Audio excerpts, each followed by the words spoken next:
ತಮಿಳುನಾಡಿನ ನೀಲಗಿರಿ ಜಿಲ್ಲೆಯ ಗೂಡ್ಲೂರಿನಲ್ಲಿ ಕಾರ್ಯಕ್ರಮವೊಂದಕ್ಕೆ ರಾಹುಲ್ ಗಾಂಧಿಯವರು ಹೋಗ್ತಾ ಇದ್ರು. ಈ ಹೋಗುವ ಮಾರ್ಗದ ಮಧ್ಯದಲ್ಲಿ ಮೈಸೂರಿನ ವಿಮಾನ ನಿಲ್ದಾಣಕ್ಕೆ ಬರ್ತಾರೆ ಅನ್ನುವಂಥ ಒಂದು ಸಂದೇಶ ಇಡೀ ರಾಜ್ಯ ರಾಜಕೀಯದಲ್ಲಿ ಸಾಕಷ್ಟು ಚರ್ಚೆಗೆ ಗ್ರಾಸವಾಗಿತ್ತು.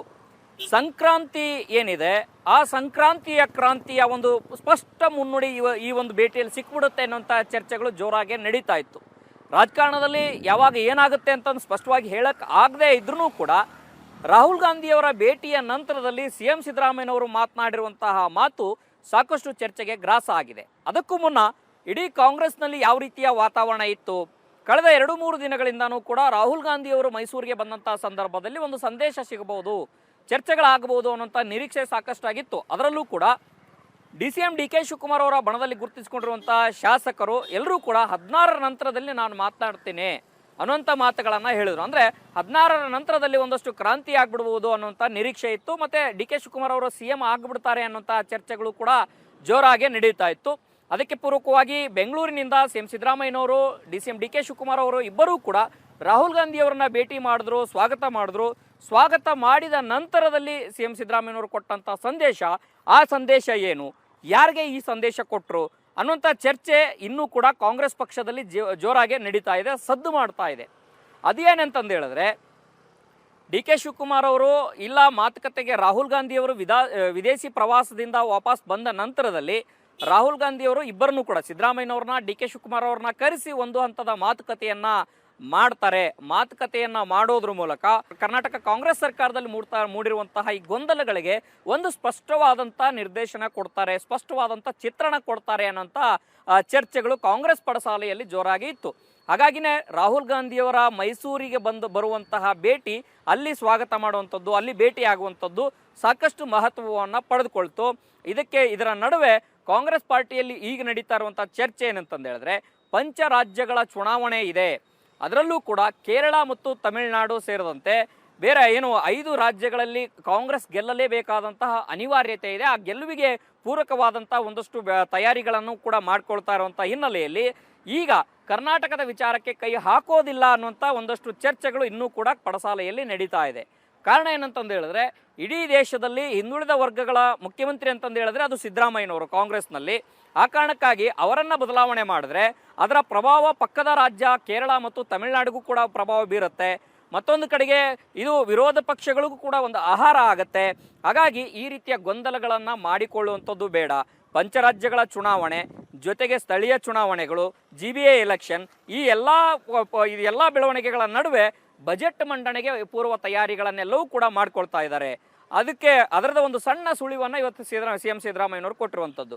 ಇದನ್ನು ಸಿದ್ದರಾಮಯ್ಯನವರು ಆಡಿದಂಥ ಮಾತುಗಳು ಏನು ಅನ್ನುವಂಥದ್ದಾದರೆ, ಮೊದಲಿಗೆ ಎಲ್ಲ ರಾಹುಲ್ ಗಾಂಧಿಯವರು ಬಂದು ಮತ್ತೆ ವಾಪಸ್ ಹೋಗ್ತಾರೆ, ಕಾರ್ಯಕ್ರಮವನ್ನು ಮುಗಿಸ್ಕೊಂಡು ದೆಹಲಿಗೆ ಹೋಗ್ತಾರೆ, ಇದರಲ್ಲಿ ಯಾವುದೇ ರೀತಿಯ ವಿಶೇಷ ಇಲ್ಲ ಅನ್ನುವಂಥ ಮಾತನ್ನು ಹೇಳಿದ್ರು. ಅದರ ಮುಂದುವರೆದ ಭಾಗವಾಗಿ ಮಾರ್ಚ್ ಮೊದಲ ವಾರ ಅಥವಾ 2ನೇ ವಾರದಲ್ಲಿ ಬಜೆಟ್ ಮಂಡನೆ ಮಾಡ್ತೇನೆ, ಅದಕ್ಕೆ ಬೇಕಾದಂಥ ಪೂರ್ವ ತಯಾರಿಗಳು ಎಲ್ಲವೂ ಕೂಡ ನಡೀತಾ ಇದ್ದಾವೆ. ಇದರ ನಡುವೆ ಫೆಬ್ರವರಿ 13ಕ್ಕೆ ಸರ್ಕಾರದ ಸಾಧನಾ ಸಮಾವೇಶ ಮಾಡ್ತಾ ಇದ್ದೀವಿ, ಅದಕ್ಕೂ ಕೂಡ ತಯಾರಿಗಳು ನಡೀತಾ ಇದ್ದಾವೆ ಅನ್ನೋಂಥ ಮಾತುಗಳನ್ನು ಮಾಧ್ಯಮಗಳ ಜೊತೆಗೆ ಮಾತನಾಡುವಂಥ ಸಂದರ್ಭದಲ್ಲಿ ಹೇಳಿದರು. ಏನಿದು ರಾಜಕೀಯವಾಗಿ ಇದನ್ನು ವಿಶ್ಲೇಷಣೆ ಮಾಡುವಂಥದ್ದಾದರೆ, ಒಂದು ಬಜೆಟ್ ಪೂರ್ವ ತಯಾರಿ, ಬಜೆಟ್ ಮುನ್ನೂ ಕೂಡ ಬದಲಾವಣೆ ಆಗಬಹುದು ಅನ್ನೋಂಥ ನಿರೀಕ್ಷೆಯಲ್ಲಿ DK ಶಿವಕುಮಾರ್ ಅವರ ಬಣದಲ್ಲಿರುವಂಥ ಶಾಸಕರಿದ್ದರು. ಅದಾದ ನಂತರದಲ್ಲ, ಬಜೆಟ್ ಆದ ನಂತರದಲ್ಲಿ ಏನಾದರೂ ಆದರೆ ಒಂದೊಮ್ಮೆ ಬದಲಾವಣೆ ಆದರೆ ಬಜೆಟ್ ನಂತರದಲ್ಲಿ ಅನ್ನುವಂಥ ವಾದವನ್ನು ಸಿದ್ದರಾಮಯ್ಯನವರು ಬಣದಲ್ಲಿ ಗುರುತಿಸಿಕೊಂಡಿರುವಂಥ ನಾಯಕರು ಹೇಳ್ತಾ ಇದ್ದಾರೆ. ಇದರ ನಡುವೆ ಮಾರ್ಚ್ 6ಕ್ಕೆ ಸಿದ್ದರಾಮಯ್ಯನವರು ಬಜೆಟ್ ಮಂಡನೆ ಮಾಡಲಿಕ್ಕೆ ಒಂದು ಚಿಂತನೆಯನ್ನು ಹೊಂದಿದ್ದಾರೆ ಅನ್ನುವಂಥದ್ದು ಅವರ ಆಪ್ತ ವಲಯದಲ್ಲಿ ಚರ್ಚೆ ನಡೀತಾ ಇರುವಂಥದ್ದು.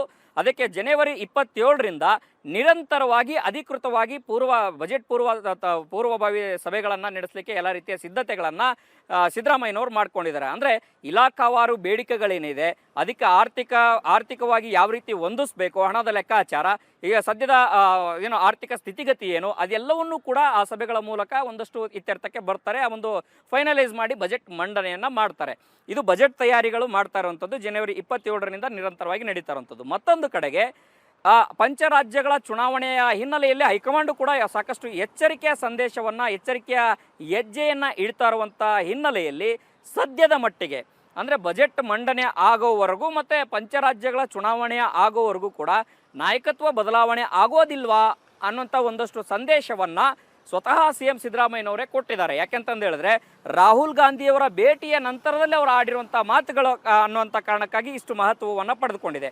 ಒಂದೊಮ್ಮೆ ರಾಹುಲ್ ಗಾಂಧಿಯವರ ಭೇಟಿ ಆಗದೇ ಮಾತಾಡಿದರೆ ಇದು ಕರ್ನಾಟಕ ಕಾಂಗ್ರೆಸ್ ವಲಯದಲ್ಲಿ ಅಥವಾ ಸಿದ್ದರಾಮಯ್ಯನವರ ಕ್ಯಾಂಪ್ನಲ್ಲಿ ಮಾತ್ರ ಈ ಚರ್ಚೆ ನಡೀತಾ ಇದೆ ಅನ್ನುವಂಥ ಹೇಳ್ಬೋದಾಗಿತ್ತು. ಇಲ್ಲ DK ಶಿವಕುಮಾರ್ ಅವರ ಕ್ಯಾಂಪ್ನಲ್ಲಿ ಮಾತ್ರ ಈ ಚರ್ಚೆ ನಡೀತಾ ಇದೆ ಅನ್ನೋಂಥ ಮಾತುಗಳನ್ನು ಕೂಡ ಹೇಳ್ಬೋದಾಗಿತ್ತು.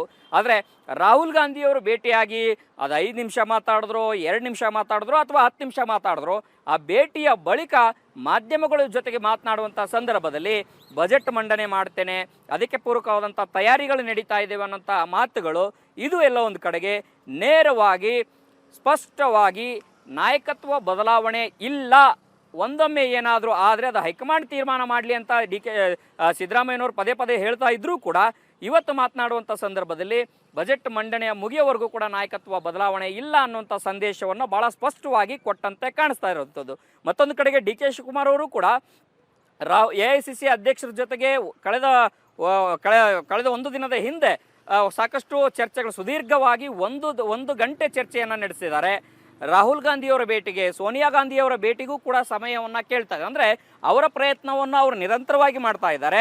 ಈ ಪ್ರಯತ್ನಗಳು ಮತ್ತು ಆಡಳಿತದ ಮೇಲೆ ನಾಯಕತ್ವ ಬದಲಾವಣೆಯ ವಿಚಾರ ಪದೇ ಪದೇ ಚರ್ಚೆಯ ಮುನ್ನೆಲೆಗೆ ಬಂದರೆ ಆಡಳಿತದ ಮೇಲೆ ಪ್ರಭಾವ ಬೀರ್ಬೋದು ಅನ್ನೋಂಥ ಕಾರಣಕ್ಕಾಗಿ ಸಿದ್ದರಾಮಯ್ಯನವರು ಭಾಳ ಸ್ಪಷ್ಟವಾಗಿ ಯಾವುದೇ ರೀತಿಯ ನಾಯಕತ್ವ ಬದಲಾವಣೆ ಇಲ್ಲ ಅನ್ನೋಂಥ ಸಂದೇಶವನ್ನು ಕೊಟ್ಟರೆ, ಅಥವಾ DK ಶಿವಕುಮಾರ್ ಅವರ ಬಣದಲ್ಲಿ ಮಾತನಾಡ್ತಾ ಇದ್ದಂಥ 16ನೇ ತಾರೀಕಿನ ನಂತರದಲ್ಲಿ ಒಂದೇನೋ ಸಿಹಿ ಸುದ್ದಿ ಸಿಗಬಹುದು, ಅಥವಾ ಅಲ್ಲಿ ಅದಾದ ನಂತರದಲ್ಲಿ ಮಾತನಾಡ್ತೇನೆ ಅನ್ನೋಂಥ ಮಾತುಗಳನ್ನು ಹೇಳಿರುವಂಥ ಶಾಸಕರಿಗೂ ಕೂಡ ಸಿದ್ದರಾಮಯ್ಯನವರು ಭಾಳ ಸ್ಪಷ್ಟವಾಗಿ ಹೇಳದಂತೆ ಕಾಣಿಸ್ತಾ ಇರುವಂಥದ್ದು. ಒಟ್ಟಾರೆಯಾಗಿ ರಾಹುಲ್ ಗಾಂಧಿಯವರ ಭೇಟಿಯ ಬಳಿಕ ಸಿದ್ದರಾಮಯ್ಯನವರು ಆಡಿದಂಥ ಮಾತುಗಳೇನಿದೆ ರಾಜಕೀಯ ವಲಯದಲ್ಲಿ, ಅದರಲ್ಲೂ ಕೂಡ ಕರ್ನಾಟಕ ಕಾಂಗ್ರೆಸ್ನ ವಲಯದಲ್ಲಿ ಭಾಳ ಸ್ಪಷ್ಟವಾಗಿ ಸದ್ಯಕ್ಕೆ ಮೇವರೆಗೂ ಕೂಡ ಯಾವುದೇ ರೀತಿಯ ನಾಯಕತ್ವ ಬದಲಾವಣೆ ಇಲ್ವಾ ಅನ್ನೋಂಥ ಒಂದಷ್ಟು ಪ್ರಶ್ನೆಗಳನ್ನು ಕೂಡ ಮೂಡಿಸ್ತಾ ಇರುವಂಥದ್ದು. ಆ ಒಂದು ಆತ್ಮವಿಶ್ವಾಸಕ್ಕೆ ಸಿದ್ದರಾಮಯ್ಯನವರು ಟೀಮ್ ಕೂಡ ಬಂದಂತೆ ಕಾಣಿಸ್ತಾ ಇರುವಂಥದ್ದು. ಕ್ಯಾಮ್ರಾ ಪರ್ಸನ್ ಸದಾನಂದ್ ಜೊತೆ ಹನುಮಂತ ದುರ್ಗದ್, ಆರ್ ಕನ್ನಡ, ಬೆಂಗಳೂರು.